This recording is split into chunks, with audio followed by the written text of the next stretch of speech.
Bon début de semaine à toutes et à tous, mesdames et messieurs. Merci de faire confiance au journal de la ville et toutes les sommaires. La vulgarisation du document des politiques de promotion et accompagnement du leadership de jeunes. Thème décortiqué ce lundi 12 septembre dans la formation organisée par la coordination provinciale de l'Union des jeunes congolais pour les changements dans la commune d'Engaba. C'est tout pour les sommaires. Mesdames et messieurs, encore une fois, bienvenue dans ce journal.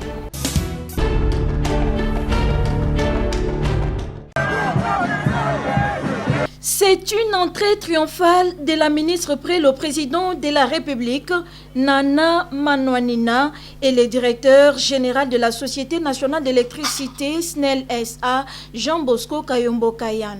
Obligés de descendre de leur véhicule par la population de Kassangoulou.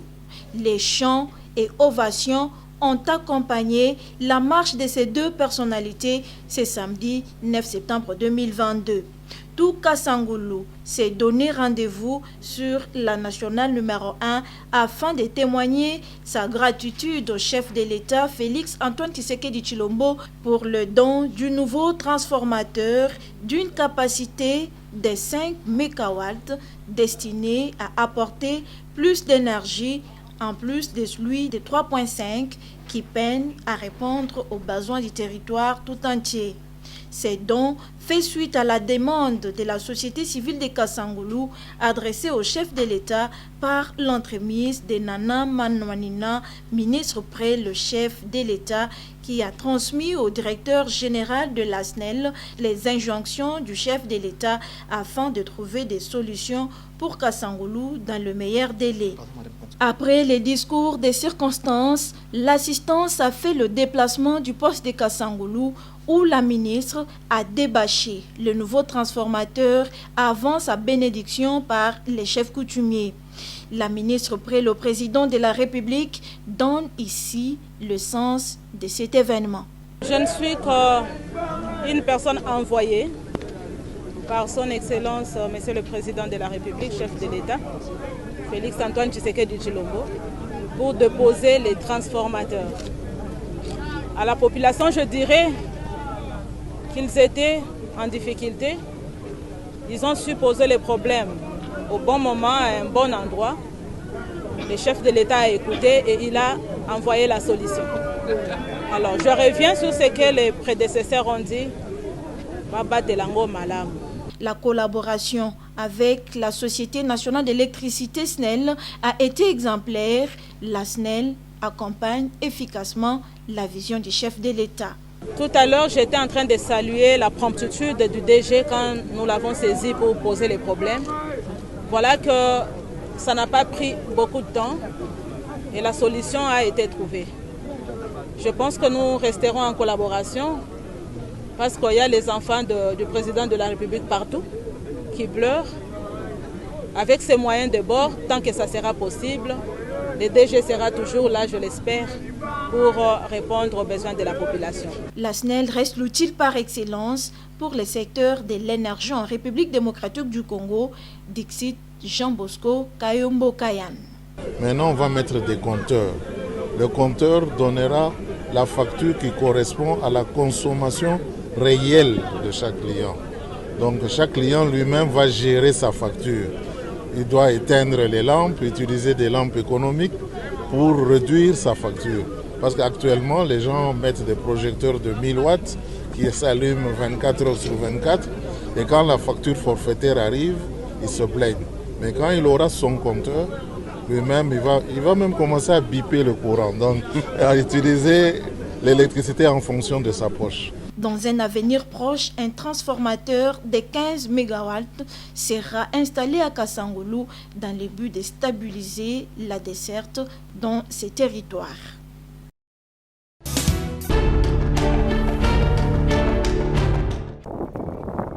Après le lancement la semaine dernière des travaux de réhabilitation et de modernisation des lignes haute tension vandalisées dans l'espace Grand Katanga, la délégation de la Direction générale de la Société nationale d'électricité SNEL SA a procédé ainsi à l'installation de prestataires sur différents sites.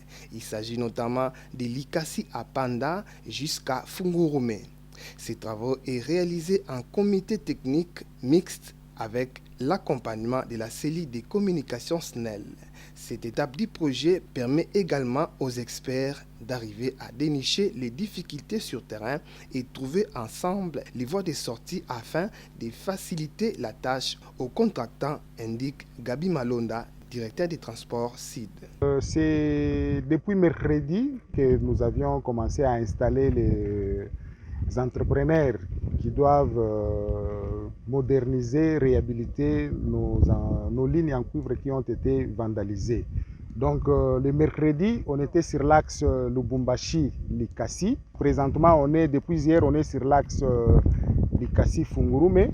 On est avec les entrepreneurs qui vont réhabiliter la ligne et on passe en revue tout ce qu'ils ont comme problème pour qu'ensemble nous puissions trouver des solutions. Là, on est avec les prestataires et même ils découvrent les terrains.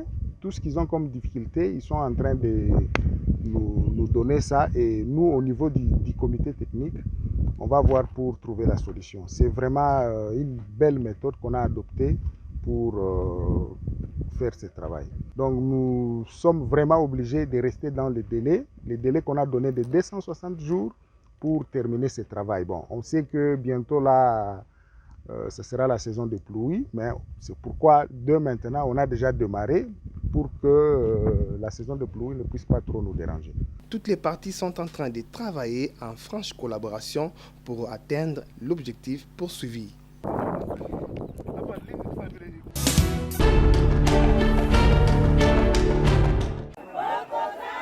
Le collectif des enseignants des écoles désactivées et réactivées de la ville-province de Kinshasa, une structure faisant partie de la synergie des syndicats des enseignants de la RDC, annonce dans les jours à venir des actions de grande envergure au ministère de l'EPST pour réclamer le paiement des 5 mois d'arriérés de leur salaire qui tarde encore à venir.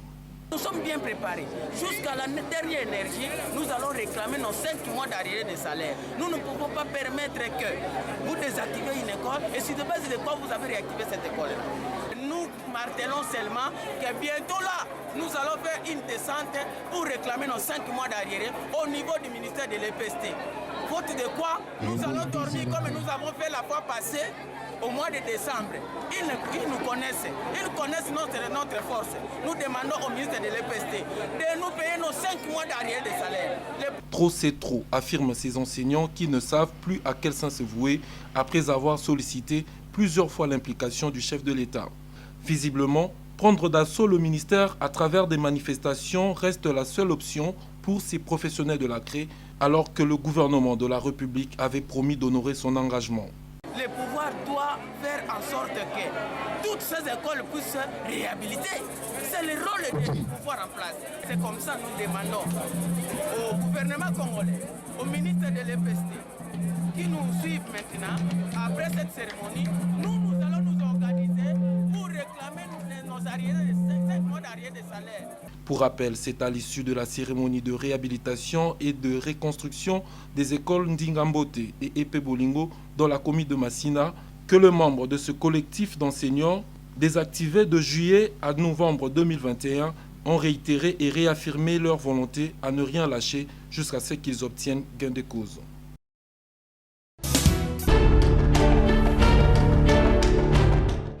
Conflit intercommunautaire Teke et Yaka à Kwamut, dans la province de Maïndombe, l'ASBEL, les jeunes authentiques et visionnaires du Grand Bandundu et ses environs, Javiba, préoccupés par cette situation, propose d'organiser un forum regroupant les experts du ministère de l'Intérieur et Sécurité pour trouver une solution durable dans cette partie du pays. C'était au cours d'une déclaration tenue ce dimanche 11 septembre 2022 à Kinshasa. Nous, membres de l'ASBEL, les jeunes authentiques et visionnaires du Grand Bandundu et ses environs, Javiba, réunis ce dimanche 11 septembre 2022 pour examiner la situation du pays en général et du Grand Bandundu, Kwango, Kwilu et Maïndombe en particulier, laquelle demeure préoccupante. À ce sujet, Javiba rappelle à l'opinion nationale qu'en date du 14 février 2022, nous avions alerté les autorités nationales de l'existence de conflits de limites interethniques dans le triangle de Kenge, province du Kwango, Bagata, province du Kwilu, et Kwamut, province de Maïndombe. Et par un mémo, Javiba Asbel avait saisi son Excellence, Monsieur le Vice-Premier ministre, ministre de l'Intérieur, Sécurité, Décentralisation et Affaires coutumières, sollicitant son implication personnelle. Mais nous avons l'impression de n'avoir pas été bien compris. Voilà qu'aujourd'hui, les sang coulent parmi les Yansi, les Teke et les Yaka à Kwamut, Bagata et Kenge. C'est pour cela que Javiba réitère sa proposition d'organiser un forum regroupant les chefs de groupement et de terres de Kwamut, province de Maïndombe, Kenge, province du Kwango, et Bagata, province du Kwilu, et les experts du ministère de l'Intérieur afin de trouver une solution de paix durable dans ces communautés. Javiba appelle la jeunesse du Grand Bandundu et ses environs à la vigilance. Javiba demande à la jeunesse du Grand Bandundu et ses environs d'être très vigilants et de ne pas se laisser distraire par les ennemis de la paix et du progrès, surtout en ce moment où tous les Congolais sont résolument engagés dans les soutiens aux actions du chef de l'État, dont la principale est le programme de développement de 145 territoires.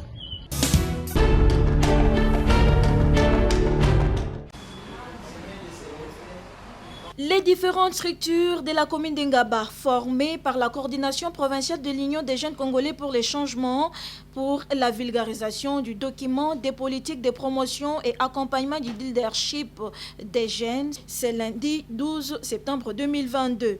La coordination provinciale UJCC Kinshasa veut, à travers cette vulgarisation du document des politiques, éveiller la conscience de la jeunesse sur leurs droits. Une formation saluée par les jeunes œuvrant dans différentes structures d'Ingaba. Nous sommes d'abord très heureux de voir que l'IJCC qui se soucie pour les jeunes, que les jeunes puissent d'abord connaître leurs droits afin de déclarer, parce que, comme vous le savez, on ne peut pas réclamer quelque chose que vous ne connaissez pas. Nous avons participé à une formation sur l'instrument juridique qui protège les jeunes et c'était vraiment très bénéfique pour la jeunesse. On nous a un peu sensibilisés sur la prise en considération de quelques instruments juridiques que nous, les jeunes, nous avons besoin de savoir pour pouvoir défendre nos droits, autant au niveau international que national aussi. Pour le coordonnateur provincial de l'Union des jeunes congolais pour le changement, Rémi Flamme Mangwamba. Dans la commune d'Ingaba, il fallait que nous puissions réunir les différentes structures qui devraient se retrouver dans cette commune parce que nous sommes dans la troisième phase du projet Tufaulu Pamodia. C'est une phase très pratique. Et cette fois-ci, le message était de continuer à vulgariser, n'est-ce pas, les instruments juridiques auprès des jeunes pour qu'ils puissent savoir leurs droits afin d'accéder aux instances de décision. Présent lors de cette formation, le président national de l'UJCC, Totoro Mukenge, a invité les jeunes à s'impliquer davantage et à prendre leurs responsabilités à main face aux enjeux de l'ère. C'est dans le cadre du projet Tufaulu Pamoja, réussissons ensemble dans sa troisième phase que cette formation est rendue possible.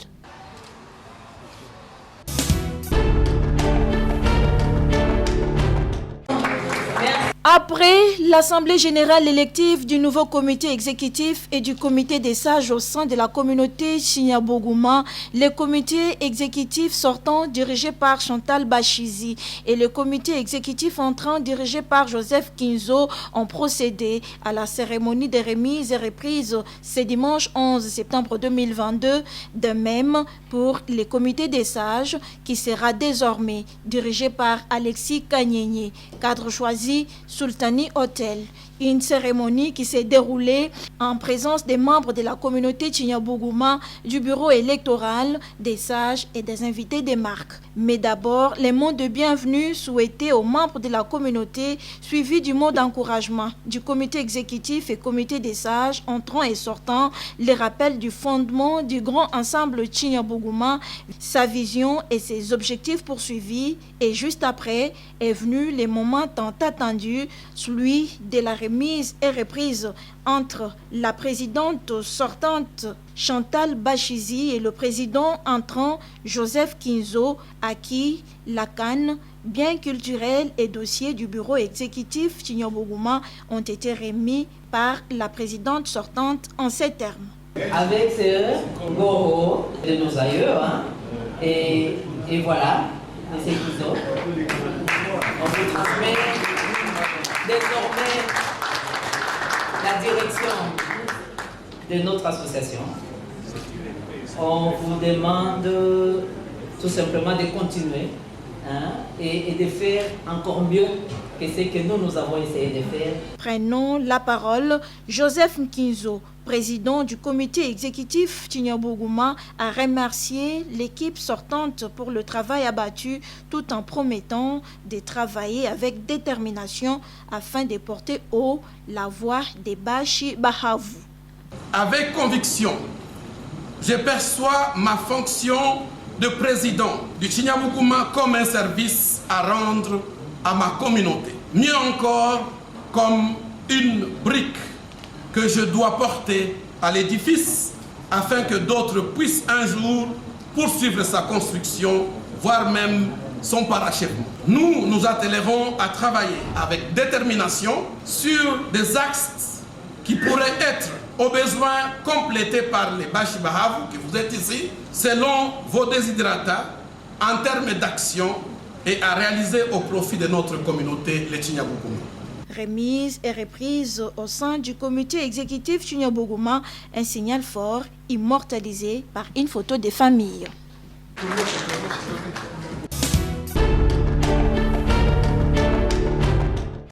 La République démocratique du Congo a organisé la semaine dernière les travaux de la pré-COP 27 à Yangambi, dans la province de la Chopo. Mais quelles sont les retombées de ces assises au pays? 10 solutions, éléments de réponse avec Jean Mangalibi, acteur de la société civile.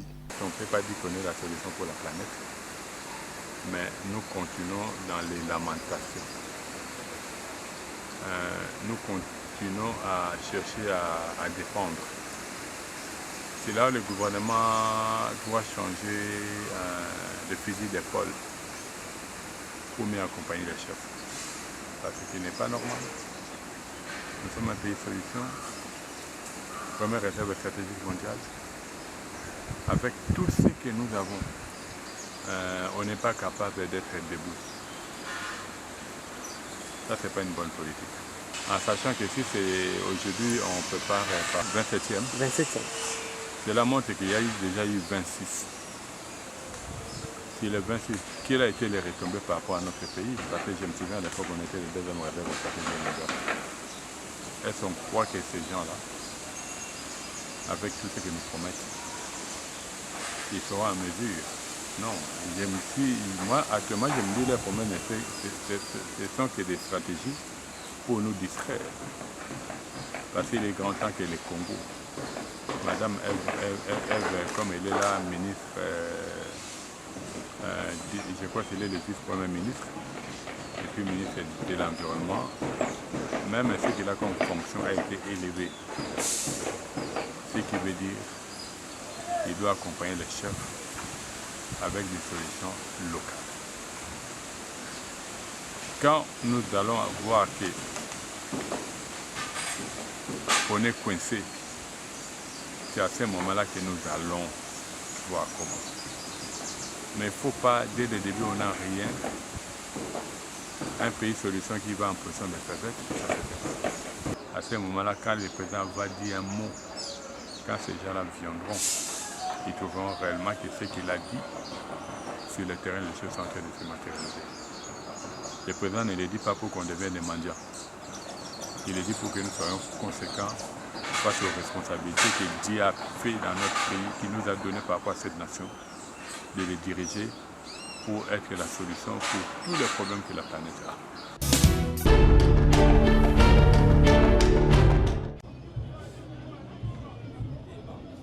Dans le cadre de promouvoir la paix, l'unité et la cohésion et soutenir le troupe de forces armées congolaises offrant les jeunes étudiants Bashi, Kiriza et les jeunes de la communauté Hutu Chaka ont organisé une rencontre sportive ce dimanche 11 septembre 2022 au terrain GD à Lemba Super.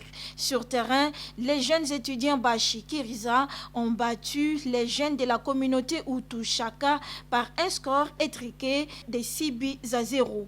Pour le président des jeunes étudiants Bashi Kiriza, Adrien Jibembe, cette rencontre sportive relance les activités de Kiriza et prépare également son assemblée générale qui sera bientôt tenue à Kinshasa. Ça fait déjà 4 mois que nous sommes aux affaires, mais néanmoins il fallait passer maintenant à la concrétisation de notre vision. Eh bien, ce n'est pas le match qui a été notre vision, mais non.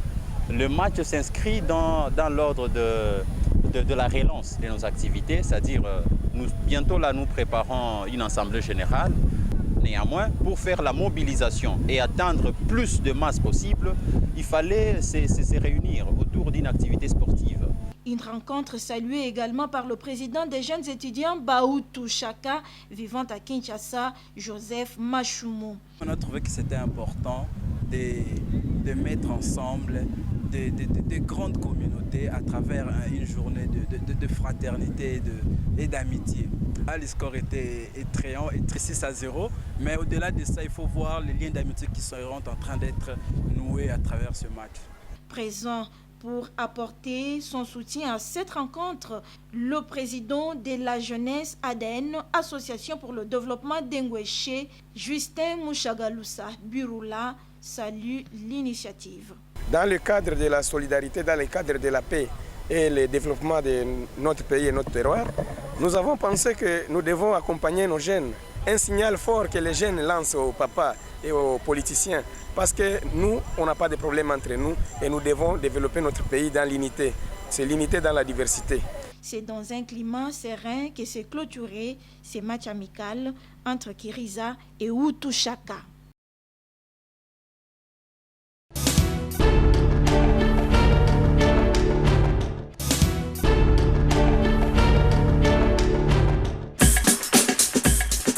Nous sommes arrivés à la fin de ce journal de la ville, mesdames et messieurs.